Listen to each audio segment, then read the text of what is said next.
Hi, I'm Shelley Johnson. I'm a sea kayaking instructor and author of several sea kayak titles. Over the past 15 years or so, I've helped a lot of people get started in the sport of sea kayaking. And then I've also written a sea kayaking guide to Maine with my husband, Vaughn Smith. And then I've done a small format book called The Sea Kayaker's Pocket Guide. And my final and most recent book, which came out in 2002, was the complete book of sea kayaking. In 2002, that was honored with the National Outdoor Book Award for Best in Instructional category. My name is Vaughn Smith, and I am an instructor trainer for the American Canoe Association in coastal kayaking. And that's why I'm here today, because I have a background in kayaking, kayak rescues, kayak instruction, and this should be a simple way for people to get involved in the sport of kayaking.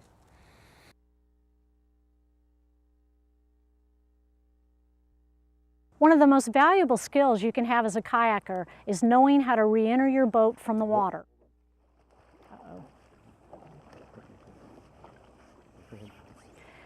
If you capsize and you need to exit the boat, as we've already shown, it's very important that the minute you bob to the surface, you hold on to your boat and then hold on to your paddle.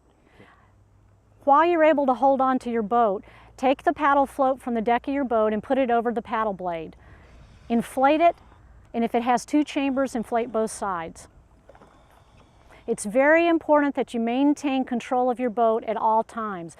If the boat is upside down, you can put a leg inside the cockpit to hold on. If the boat is upright, you can hold on to it by looping your arm through a piece of deck rigging or a rudder line.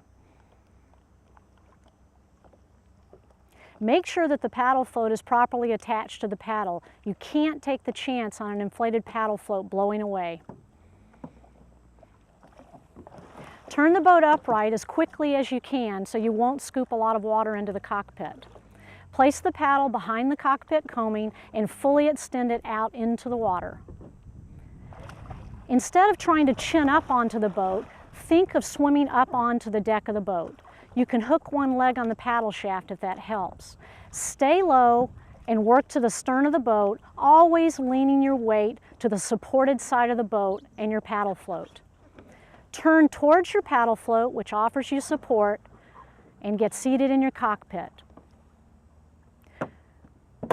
Once you're seated in your cockpit, you're in a boat full of water, so it's likely to be very unstable. It's important to continue to lean on the support of your paddle float while you use your bilge pump to pump the cockpit dry.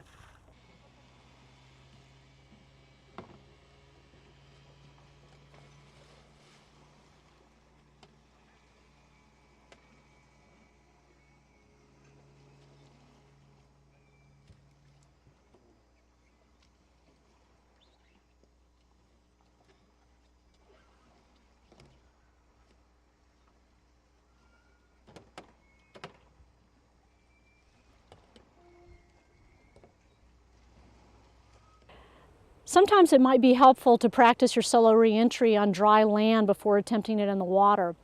Get your boat and place it on a fairly stable piece of land and make sure that you've cleared the area of any glass, sharp rocks, or twigs before you start, because you're going to be crawling around on the ground and onto your boat. First, you're going to need to place the paddle behind the cockpit coaming. It's important that you extend the paddle float out fully from the boat. You want to get the maximum support possible. So here you might want to bring it down more like this. You'll get more support from the paddle float by doing that. It's important to have a hold of the paddle shaft and hook your thumb underneath the cockpit coaming, because you have to do this to be able to keep that paddle shaft perpendicular to the boat and get maximum support from your paddle float.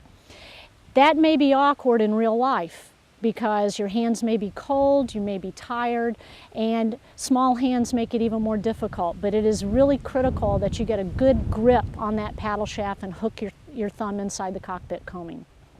Now you can start to swim up onto the boat, and you can hook a foot on the paddle shaft for additional support.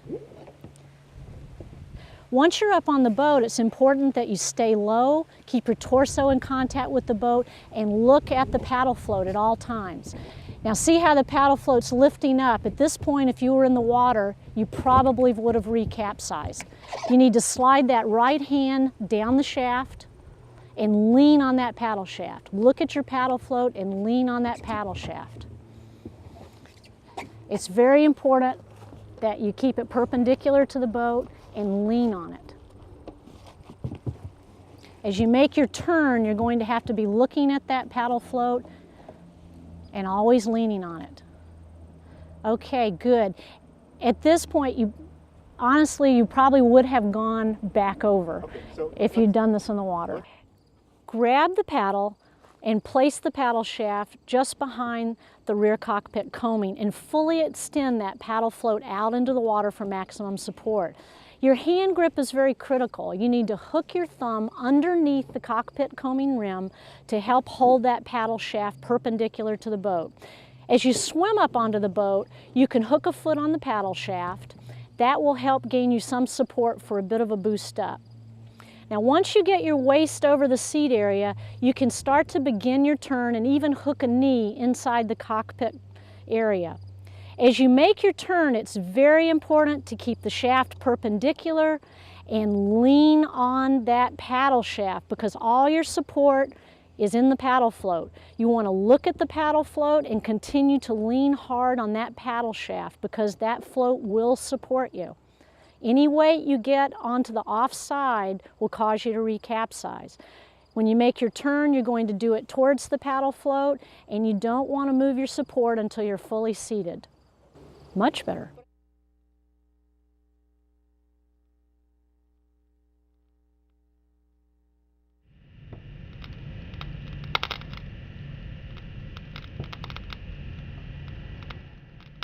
If you're worried about having sufficient upper body strength to get back up onto the boat by yourself, you might consider using a rescue sling. Take the rescue sling and place it over the bare paddle blade. Pull the loop underneath the boat and wrap it around the paddle shaft close to the boat. Take as many wraps as you need to give you the length you need for a foot stirrup. The remaining loop will serve as a foot stirrup that you can put the front part of your foot into to give you a boost up onto the boat.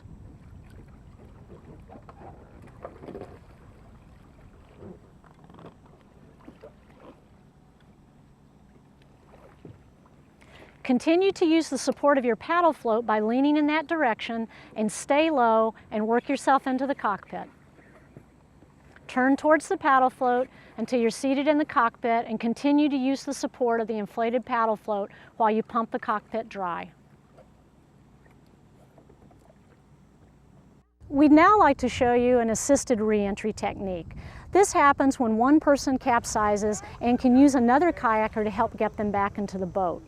The person that's going to go to the aid of the capsized kayaker should reach the capsized boat as quickly as possible. It doesn't matter where you grab hold of the boat because you can lean into the overturned hull and work your way to the bow.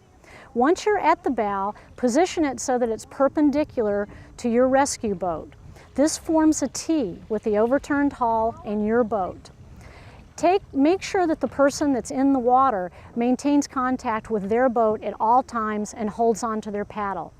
If they're able to assist you in the rescue, have them go to the stern of the overturned hull and help you press down while you lift the bow from the water. You'll need to lift the bow high enough to break the vacuum of the cockpit in the water and drain the water from the boat. This is easy to do with boats that have two bulkheads. If the kayak is only equipped with flotation bags at the bow or flotation bags at the bow and stern, this will take a little more effort and you may have to pull the boat further over the deck of your boat. Once you have the kayak emptied of water, bring it alongside and parallel to the rescuer's boat. The rescuer should then lean across the kayak and help stabilize it using both hands while the swimmer climbs on board.